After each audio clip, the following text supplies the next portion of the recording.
আসসালামু আলাইকুম। আমন্ত্রণ জানাচ্ছি বায়না টিভিতে। চিঠিতে লেখা এটি কেবল ট্রেলার মাত্র। ভারতে ইসরায়েল দূতাবাসের সামনে হামলার পিছনে ইরান, দাবি ভারতের। বাংলাদেশ থেকে শিক্ষা নিতে চায় ভারত। তুরস্ক ইরান বৈঠক, নিষেধাজ্ঞা প্রত্যাহারের আগে মার্কিন দাবি মানবে না ইরান। মার্কিন সেনাদের মৃত্যুর জন্য প্রস্তুত থাকতে বলল তালেবান। এবং নেপাল ও ভুটান যেতে ভারতের জমি ও রেললাইন চাই বাংলাদেশ। খবরগুলোর বিস্তারিত জানতে অনুগ্রহ করে ভিডিওটি শেষ অবধি দেখতে থাকুন। ভারতের রাজধানী দিল্লিতে ইসরায়েল দূতাবাসের সামনে বিস্ফোরণের ঘটনায় ইরানের হাত থাকতে পারে বলে সন্দেহ করা হচ্ছে। সূত্র জানিয়েছে, বিস্ফোরণ এলাকা থেকে একটি চিরকুট উদ্ধার করা হয়েছে। সেখানে লেখা আছে এটি কেবল ট্রেলার মাত্র। এছাড়া চিঠিতে ইরানের শীর্ষ সামরিক কমান্ডার কাসেম সোলাইমানি এবং দেশটির শীর্ষ বিজ্ঞানী মহসেন ফাকরিজাদের নাম উল্লেখ করা হয়েছে। গত বছরে দুইজনেই হামলায় নিহত হন। ভারতীয় পররাষ্ট্র মন্ত্রণালয়ের পক্ষ থেকে বলা হয়েছে, তদন্তের জন্য ইসরায়েল থেকে বিশেষ তদন্তকারী দল আসছে। ভারতীয় তদন্তকারী সংস্থাকে সাহায্য করার জন্য শনিবারই ওই দলে দিল্লি পৌঁছানোর কথা। গতকাল বিস্ফোরণের পর দিল্লি পুলিশ জানিয়েছে, শুক্রবার বিকেলে প্রচণ্ড শব্দে কেঁপে ওঠে দূতাবাস সংলগ্ন এলাকা। জানা যায়, দূতাবাস থেকে প্রায় 50 মিটার দূরে জিন্দাল হাউসে আইডি বিস্ফোরণ ঘটে। এই ঘটনায় এখনও পর্যন্ত কোনো প্রাণহানি ঘটেনি। এবারে বাংলাদেশ ভারত প্রসঙ্গ। বাংলাদেশের অর্থনৈতিক উন্নয়ন এখন অনেক দেশের কাছেই রোল মডেল। ৭১-এ যাদের কাছ থেকে স্বাধীনতা আদায় করেছিল বাংলাদেশ, সেই পাকিস্তানি এদেশের উন্নয়নে অভিভূত। পাকিস্তানি প্রধানমন্ত্রী, মন্ত্রী, অর্থনীতিবিদদের মুখে প্রতিনিয়ত শোনা যায় বাংলাদেশের উন্নয়নের গুণগান। এবার সেই তালিকায় নাম লেখালো ভারতের অর্থ মন্ত্রণালয়ও। বাংলাদেশের ক্রমাগত রপ্তানি বৃদ্ধি দেখে ভারত শিক্ষা নিতে পারে বলে নিজেদের বার্ষিক নথিতে উল্লেখ করেছে ভারতীয় অর্থ মন্ত্রণালয়। এতে বাংলাদেশ ভারতের রপ্তানি খাতের বিভিন্ন পরিসংখ্যানগত তুলনা উল্লেখ করা হয়েছে। শুক্রবার ভারতীয় সংবাদ মাধ্যম দ্য ইকোনমিক টাইমসের এক প্রতিবেদনে এসব তথ্য জানানো হয়েছে। ভারতীয় অর্থ মন্ত্রণালয়ের বার্ষিক নথি ইকোনমিক সার্ভেতে বলা হয়েছে, যেভাবে রপ্তানি বাড়ছে তাতে বাংলাদেশ শিগগিরই একটি প্রভাবশালী রপ্তানিকারক দেশ হিসেবে আত্মপ্রকাশ করবে বলে মনে হচ্ছে। এতে বলা হয়েছে, 2011 থেকে 2019 সালের মধ্যে বাংলাদেশের সমন্বিত বার্ষিক প্রবৃদ্ধি হয়েছে 8.6%, যা ভারতে ছিল মাত্র 0.9%, আর গোটা বিশ্বে 0.4% মাত্র। 2011 সালে যেখানে বৈশ্বিক রপ্তানিতে বাংলাদেশের অবস্থান ছিল মাত্র 0.1%, 2019 সালে তা বেড়ে দাঁড়িয়েছে 0.3%। 2015 সাল থেকে বাংলাদেশের মোট রপ্তানিতে দেশটির শীর্ষ 5 পণ্য বস্ত্র, পোশাক, জুতা প্রভৃতির অবদান 90%-রও বেশি। এদিক থেকে ভারতের রপ্তানি খাত বেশি বৈচিত্র্যময়। দেশটির মোট রপ্তানিতে শীর্ষ 5 পণ্যের অবদান 40%-এর কাছাকাছি। রপ্তানি বৃদ্ধির পাশাপাশি ভারতের সঙ্গে ধীরে ধীরে বাণিজ্য ঘাটতিও কমিয়ে আনছে বাংলাদেশ। 2018 থেকে 19 সালে দুই দেশের মধ্যে বাণিজ্য ঘাটতির পরিমাণ ছিল প্রায় 1025 কোটি মার্কিন ডলার, কিন্তু 2019 থেকে 20 সালে তা কমে দাঁড়িয়েছে 946 কোটি ডলারে।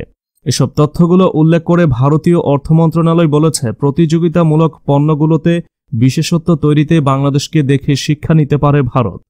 ভারতীয় বাণিজ্য বিশেষজ্ঞদের মতে, বাংলাদেশ স্বল্পোন্নত দেশ হিসেবে বিশ্বের বেশ কিছু বাজারে শুল্কমুক্ত প্রবেশাধিকার পায়, যা দেশটির রপ্তানি বৃদ্ধিতে ভূমিকা রাখছে। উদীয়মান ভারত বা অন্য উন্নত দেশগুলো এ ধরনের সুবিধা পায় না। এবারে ইরান তুরস্ক প্রসঙ্গ। নিষেধাজ্ঞা প্রত্যাহার করা না হলে পারমাণবিক কর্মসূচি এগিয়ে নেওয়া থেকে পিছু হটার মার্কিন দাবি মানবে না ইরান। শুক্রবার দেশটির পররাষ্ট্রমন্ত্রী জাভেদ জারিফ একথা বলেছেন। ব্রিটিশ বার্তা সংস্থা রয়টার্স এ খবর জানিয়েছে। ইস্তাম্বুলে তুরস্কের পররাষ্ট্রমন্ত্রী মেভলুত কাভাসোগলুর সঙ্গে এক যৌথ সংবাদ সম্মেলনে ইরানি পররাষ্ট্রমন্ত্রী বলেন, যুক্তরাষ্ট্রের এই দাবি বাস্তবসম্মত নয় এবং এটি পূরণ হবে না। জো বাইডেনের নতুন মার্কিন প্রশাসন বলেছেন, যুক্তরাষ্ট্র 2015 সালের পারমাণবিক চুক্তিতে ফেরত আসার আগে তেহরানকে পারমাণবিক কর্মকাণ্ড শর্তমতো কমিয়ে আনতে হবে। 2018 সালে সাবেক মার্কিন প্রেসিডেন্ট চুক্তি থেকে বেরিয়ে গেলে ইরান একের পর এক চুক্তির শর্ত ভঙ্গ করে ইউরেনিয়াম সমৃদ্ধকরণ শুরু করে। এই মাসের শুরুতে ইরান ভূগর্ভস্থ ফর্দ পারমাণবিক স্থাপনায় 20% পর্যন্ত ইউরেনিয়াম সমৃদ্ধকরণ শুরু করে। চুক্তি স্বাক্ষরের আগে এই পর্যায় অর্জন করেছিল তেহরান। তবে ইরান বলেছে যদি মার্কিন নিষেধাজ্ঞা প্রত্যাহার হয় তাহলে দ্রুত আগের অবস্থানে ফিরে যাবে চুক্তির শর্ত মতো। জাভেদ জারিফ বলেন, যুক্তরাষ্ট্র যদি তাদের প্রতিশ্রুতি পূরণ করে আমরাও করব। গত মাসে ইরানের পার্লামেন্ট একটি আইন পাশ করে। এতে বলা হয়েছে 2 মাসের মধ্যে যদি যুক্তরাষ্ট্র নিষেধাজ্ঞা তুলে না নেয় তাহলে পারমাণবিক কর্মসূচি শক্তিশালী করবে। ইরানি পররাষ্ট্রমন্ত্রী বলেন, মার্কিন সরকার নিষেধাজ্ঞা আসক্ত, এতে বিশ্ব এবং যুক্তরাষ্ট্র নিজেই ক্ষতিগ্রস্ত হচ্ছে। এবারে তালেবান প্রসঙ্গ। আফগান তালেবান বলেছে মার্কিন সেনাদের দেশ ছাড়তে হবে, তা না হলে তাদের মৃত্যুর জন্য প্রস্তুত থাকতে হবে। এছাড়া তালেবান দুহা চুক্তি মেনে চলছে না বলে আমেরিকা যে অভিযোগ তুলেছে তাও নাকচ করে দিয়েছে সশস্ত্র এই গেরিলা গোষ্ঠী। গতকাল শুক্রবার এক টুইটার পোস্টে তালেবানের মুখপাত্র জবিউল্লাহ মুজাহিদ এসব কথা বলেন। মার্কিন সেনা সদর দপ্তর পেন্টাগনের মুখপাত্র জন কির্বির এক বক্তব্যের জবাবে জবিউল্লাহ মুজাহিদ টুইটারে এই পোস্ট দিয়েছেন।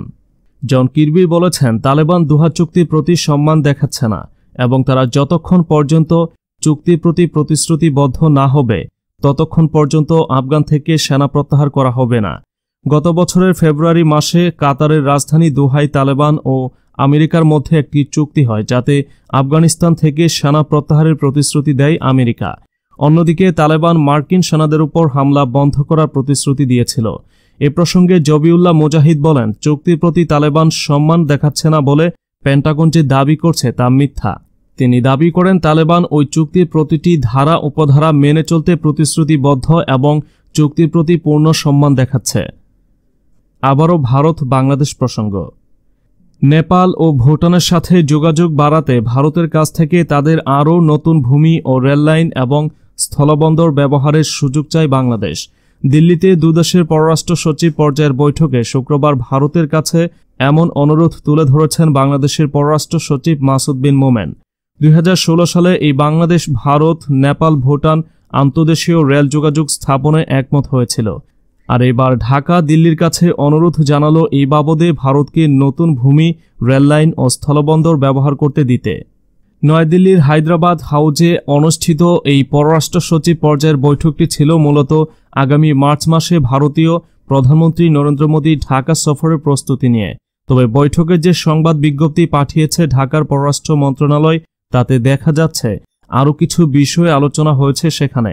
সংবাদ বিজ্ঞপ্তিতে বলা হয়েছে, মাসুদ বিন মোমেনের নেতৃত্বে বাংলাদেশি প্রতিনিধি দল এবং হর্ষবর্ধন শ্রীংলার নেতৃত্বে ভারতীয় প্রতিনিধি দলের ওই বৈঠকে তিস্তা নদীর পানি বণ্টন চুক্তি স্বাক্ষরের বিষয়টি আবারও তুলে ধরা হয়েছে। ভারতীয় পক্ষ যথারীতি আশ্বাস দিয়ে বলেছে বিষয়টি বিবেচনাধীন আছে এবং তাতে 6টি অভিন্ন নদীর পানি বণ্টনের বিষয়ে ফ্রেমওয়ার্ক এগ্রিমেন্ট চূড়ান্ত করার প্রস্তাব দেওয়া হয়েছে। পররাষ্ট্র মন্ত্রণালয় বলছে, আলোচনায় দুদেশের স্বার্থ সংশ্লিষ্ট বিষয়গুলো গুরুত্ব পেয়েছে। বিশেষ করে মুজিব জন্মশতবার্ষিকীর অনুষ্ঠানে যোগ দিয়ে মার্চে ভারতীয় প্রধানমন্ত্রী নরেন্দ্র মোদীর ঢাকা সফরের প্রস্তুতি নিয়ে আলোচনা হয়েছে ওই বৈঠকে। চলতি বছরে বাংলাদেশের স্বাধীনতার 50তম বার্ষিকীর পাশাপাশি বাংলাদেশ ভারত কূটনৈতিক সম্পর্কেরও 50 বছর পালিত হচ্ছে, যা উভয় দেশ যৌথভাবে উদযাপন করবে নানা জায়গায়।